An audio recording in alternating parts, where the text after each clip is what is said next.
Assalamualaikum warahmatullahi wabarakatuh. Saya Siska Safira dengan NIM C1C021208. Nah, di sini saya akan melanjutkan penjelasan tugas kelima materi perpajakan di bawah dosen pengampu Bapak Dr. Wirmi Eka Putra, SE MSI. Nah, pada tugas kelima ini kita akan membahas 3 poin materi. Yang pertama ialah tentang KUP atau Ketentuan Umum dan Tata Cara Perpajakan.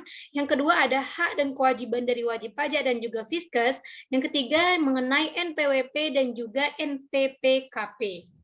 Baiklah, kita mulai yang pertama, ialah KUP.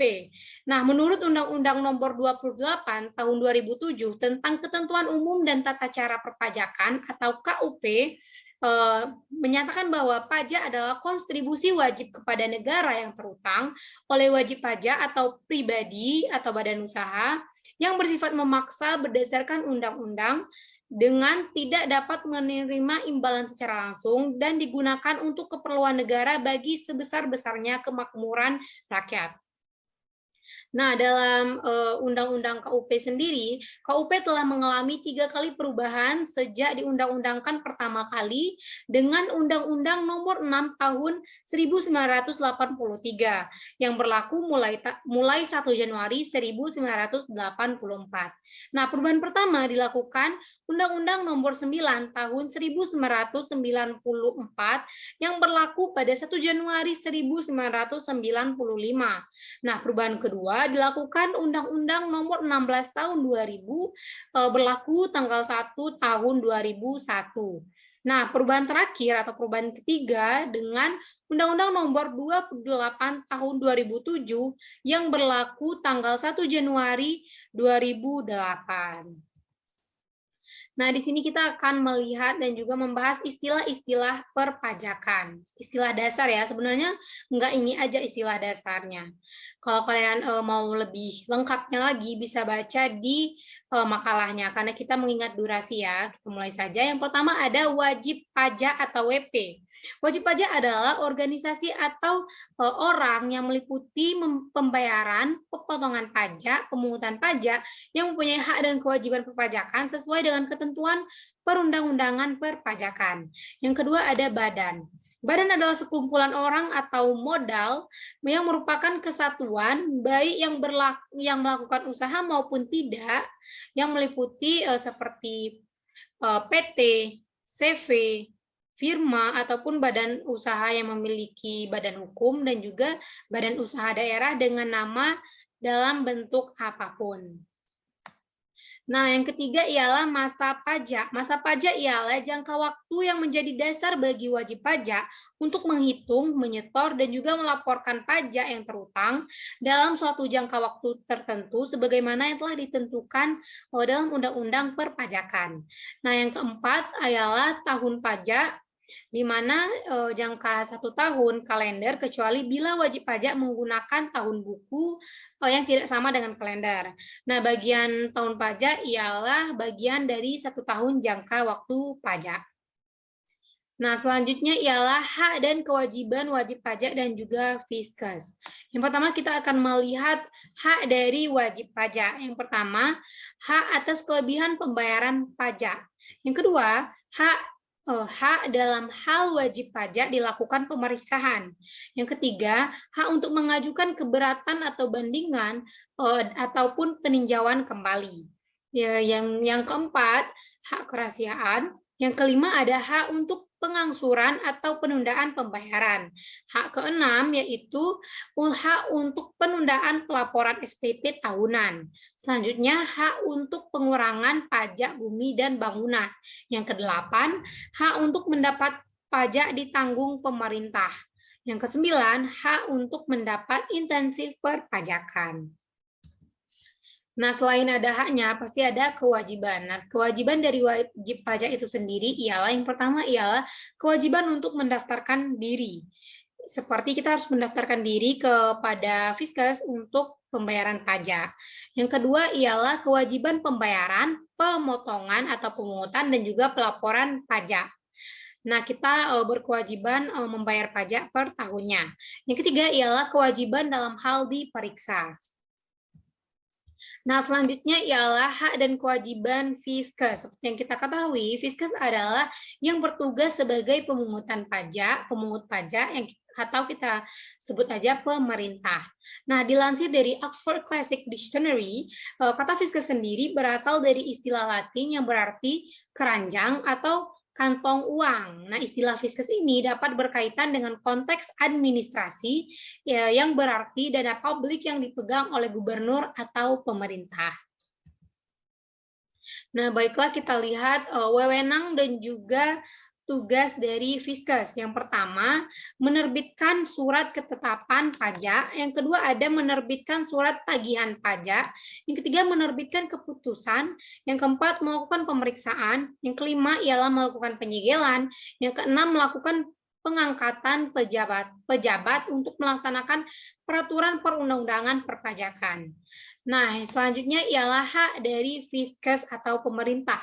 Yang pertama, Fiskus berhak menerbitkan nomor pokok wajib pajak atau kita singkat dengan NPWP dan juga melakukan pengukuhan pada pengusaha kena pajak atau PKP secara jabatan. Yang kedua, Fiskus berhak menerbitkan surat tagihan pajak. Yang ketiga, Fiskus berhak melakukan pemeriksaan dan juga penyegelan. Yang keempat, Fiskus berhak melakukan penyelidikan. Yang kelima, Fiskus berhak untuk menerbitkan surat paksa dan juga surat penyitaan.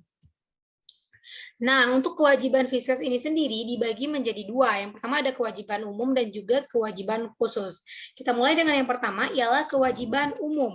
Nah, kewajiban umum dari Fiskus ialah memberi bimbingan, penyuluhan, penerangan kepada wajib pajak agar memiliki pengetahuan dan juga keterampilan yang dapat membantu dalam melaksanakan hak dan kewajiban perpajakan.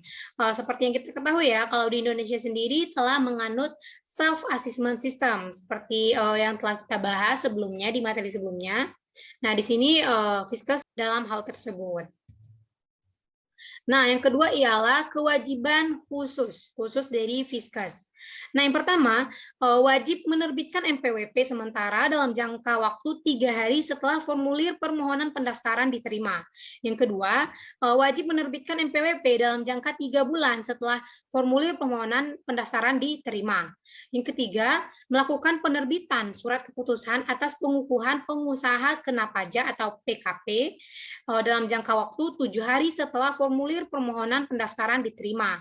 Yang keempat, melakukan penerbitan surat keputusan kelebihan pajak dalam jangka waktu 1 bulan setelah tanggal diajukan surat kelebihan tersebut.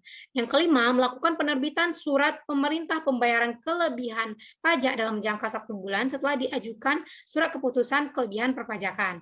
Yang keenam, melakukan penerbitan surat keputusan ansuran atau penundaan pengansuran pajak dalam jangka 3 bulan yang terkait dengan ansuran penundaan pajak, surat ketetapan tambahan, ataupun surat pemberitahuan pajak, serta berkaitan dengan pengurangan ansuran penghasilan dalam jangka 10 hari. Nah, selanjutnya ialah melakukan penerbitan surat keputusan atau keberatan yang telah diajukan oleh wajib pajak dalam jangka 3 bulan sejak penerimaan surat permohonan keberatan.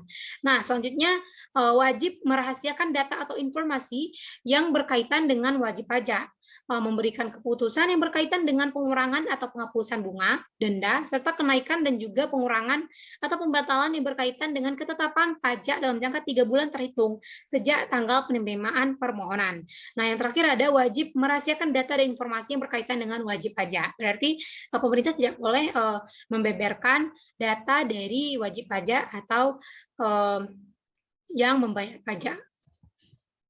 Nah, selanjutnya ialah NPWP atau nomor pokok wajib pajak. Nah, NPWP adalah nomor yang diberikan pada wajib pajak untuk sarana dalam administrasi perpajakan sebagai tanda pengenal atau identitas diri dari wajib pajak dalam pemenuhan hak dan kewajibannya. Nah, selain sebagai identitas wajib pajak, NPWP juga berfungsi sebagai menjaga ketertiban, ketaatan pembayaran pajak, serta pengawasan administrasi perpajakan dari wajib pajak. Karena sebuah dokumen tentang perpajakan memiliki keterkaitan dengan NPWP ini. Nah, yang selanjutnya ialah pencantuman NPWP. Nah, dalam surat edaran tentang pencantuman nomor pokok wajib pajak atau NPWP dalam permohonan perizinan di Kementerian Komunikasi dan juga Informatika sesuai dengan instruksi Presiden nomor 2 tahun 2014 di mana dibutuhkan data NPWP orang atau badan usaha bagi permohonan perizinan. Nah, dalam hal ini beberapa hal disebut dalam SE tersebut ialah sebagai berikut. Nah, yang pertama ialah umum. Berdasarkan kebijakan pemerintah untuk mewujudkan transparansi akuntabilitas pelaksanaan uang negara, khususnya dalam penerimaan dari sektor perpajakan, perlu dikelola dengan baik. Nah, salah satunya dengan cara umum menurut Presiden Impres tahun nomor 1 tahun 2013 tentang aksi pencegahan dan juga pemberantasan korupsi, di mana tahun 2013 maka dibutuhkan NPWP dalam permohonan perizinan di Kementerian Kominfo. Nah, selanjutnya ialah maksud dan tujuan. Nah, dalam hal itu disusun dalam surat edaran tersebut agar dapat tercapai transparansi dan juga akuntabilitas pengelolaan keuangan dan negara dari sektor perpajakan melalui NPWP dalam permohonan perizinan dari Kementerian Kominfo. Nah, selanjutnya ialah ruang lingkup.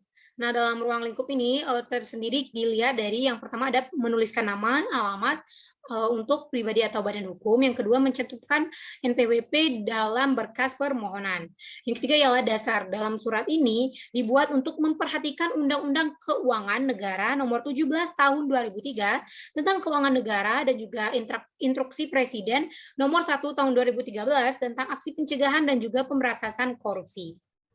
Nah, di sini kita akan membahas selanjutnya ialah hapusnya NPWP atau syarat hapusnya NPWP. Nah, yang pertama ialah wajib pajak atau orang pribadi yang telah meninggal dunia dan tidak meninggalkan warisan, maka NPWP-nya boleh dihapuskan. Yang kedua, bendahara pemerintah yang tidak lagi memenuhi syarat sebagai wajib pajak karena yang bersangkutan sudah tidak ada lagi melakukan pembayaran. Nah, yang ketiga ialah wajib pajak atau orang atau pribadi dalam hal ini warga negara asing yang telah meninggalkan Indonesia selama-lamanya. Yang keempat ialah wajib pajak yang memiliki lebih dari satu NPWP, menentukan NPWP yang dapat digunakan sebagai sarana administrasi dalam pelaksanaan hak dan juga kewajiban perpajakan. Yang kelima, wajib pajak atau orang pribadi berstatus sebagai pengurus, komisaris, atau pemegang saham NPWP melalui perjanjian. Nah, yang keenam, wajib pajak atau badan kantor perwakilan perusahaan asing yang tidak mempunyai kewajiban pajak penghasilan badan atau telah menghentikan kegiatan usahanya. Nah, yang ketujuh, warisan yang belum terbagi dalam kedudukan sebagai subjek pajak sudah selesai.